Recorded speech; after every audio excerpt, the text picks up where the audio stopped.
Évangile selon Luc, chapitre 22. La fête des pains sans levain, appelée la Pâque, approchait.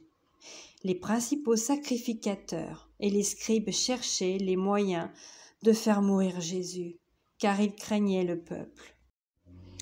Or Satan entra dans Judas, surnommé Iscariote, qui était du nombre des 12. Et Judas alla s'entendre avec les principaux sacrificateurs et les chefs des gardes sur la manière de le leur livrer. Ils furent dans la joie et ils convinrent de lui donner de l'argent. Après s'être engagés, ils cherchaient une occasion favorable pour leur livrer Jésus à l'insu de la foule. Le jour des pains sans levain, où l'on devait immoler la Pâque, arriva. Et Jésus envoya Pierre et Jean en disant « Allez nous préparer la Pâque, afin que nous la mangions. » Ils lui dirent « Où veux-tu que nous la préparions ?» Il leur répondit « Voici, quand vous serez entrés dans la ville, vous rencontrerez un homme portant une cruche d'eau. Suivez-le dans la maison où il entrera. Et vous direz au maître de la maison, le maître te dit, où est le lieu où je mangerai la Pâque avec mes disciples? Et il vous montrera une grande chambre haute, meublée. C'est là que vous préparerez la Pâque. Ils partirent et trouvèrent les choses comme il le leur avait dit. Et ils préparèrent la Pâque. L'heure étant venue, il se mit à table et les apôtres avec lui. Il leur dit, « J'ai désiré vivement manger cette Pâque avec vous avant de souffrir. Car je vous le dis, je ne la mangerai plus jusqu'à ce qu'elle soit accomplie dans le royaume de Dieu. » Et ayant pris une coupe et rendu grâce, il dit, « Prenez cette coupe et distribuez-la entre vous. Car je vous le dis, je ne boirai plus désormais du fruit de la vigne, jusqu'à ce que le royaume de Dieu soit venu. » Ensuite, il prit du pain, et après avoir rendu grâce, il le rompit, et le leur donna, en disant, « Ceci est mon corps, qui est donné pour vous. Faites ceci en mémoire de moi. » Il prit de même la coupe, après le souper, et le leur donna en disant, « Cette coupe est la nouvelle alliance en mon sang qui est répandue pour vous. Cependant voici, la main de celui qui me livre est avec moi à cette table. Le Fils de l'homme s'en va selon ce qui est déterminé, mais malheur à l'homme par qui il est livré. » Et ils commencèrent à se demander les uns aux autres qui était celui d'entre eux qui ferait cela. Il s'éleva aussi parmi les apôtres une contestation. Lequel d'entre eux devait être estimé le plus grand? Jésus leur dit, « Les rois des nations les maîtrisent, et ceux qui les dominent sont appelés bienfaiteurs. Qu'il n'en soit pas de même pour vous, mais que le plus grand parmi vous soit comme le plus petit, et celui qui gouverne comme celui qui sert. Car quel est le plus grand, celui qui est à table ou celui qui sert? N'est-ce pas celui qui est à table? Et moi cependant, je suis au milieu de vous, comme celui qui sert. Vous êtes ceux qui avez persévéré avec moi dans mes épreuves.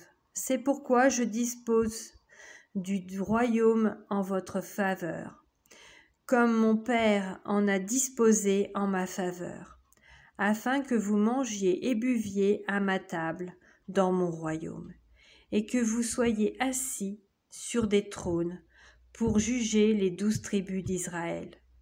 Le Seigneur dit, « Simon, Simon, Satan vous a réclamé pour vous cribler comme le froment. Mais j'ai prié pour toi, afin que ta foi ne défaille point. Et toi, quand tu seras converti, affermis tes frères. Seigneur, lui dit Pierre, je suis prêt à aller avec toi et en prison et à la mort. Et Jésus dit, Pierre, je te le dis, le coq ne chantera pas aujourd'hui que tu n'aies nié 3 fois me connaître. Il leur dit encore, quand je vous ai envoyé sans bourse, sans sac et sans souliers, avez-vous manqué de quelque chose? Ils répondirent de rien. Et il leur dit maintenant, au contraire, que celui qui a une bourse la prenne, et que celui qui a un sac le prenne également, et que celui qui n'a point d'épée vende son vêtement et achète une épée. Car je vous le dis, il faut que cette parole qui est écrite s'accomplisse en moi. Il a été mis au nombre des malfaiteurs. Et ce qui me concerne est sur le point d'arriver.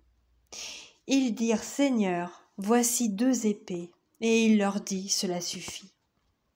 Après être sorti, il alla selon sa coutume à la montagne des Oliviers. Ses disciples le suivirent.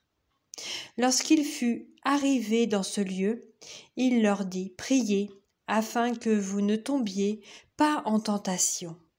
Puis il s'éloigna d'eux à la distance d'environ 1 jet de pierre, et s'étant mis à genoux, il pria, disant, Père, si tu voulais éloigner de moi cette coupe, toutefois que ma volonté ne se fasse pas, mais la tienne. Alors un ange lui apparut du ciel pour le fortifier. Étant en agonie, il priait plus instamment, et sa sueur devint comme des grumeaux de sang qui tombaient à terre. Après avoir prié, il se leva et vint vers les disciples, qu'il trouva endormis de tristesse. Et il leur dit, pourquoi dormez-vous? Levez-vous et priez afin que vous ne tombiez pas en tentation. Comme il parlait encore, voici une foule arriva, et celui qui s'appelait Judas, l'un des 12, marchait devant elle. Il s'approcha de Jésus pour le baiser. Et Jésus lui dit, Judas, c'est par un baiser que tu livres le Fils de l'homme.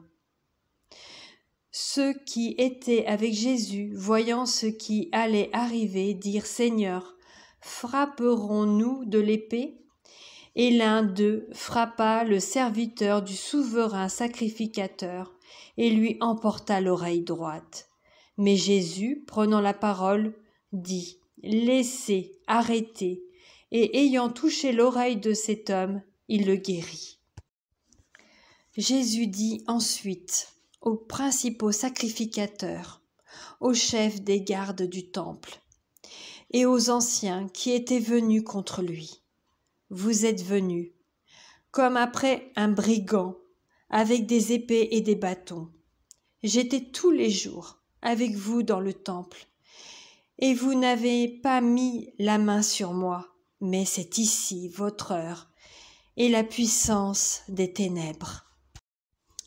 Après avoir saisi Jésus, ils l'emmenèrent et le conduisirent dans la maison du souverain sacrificateur.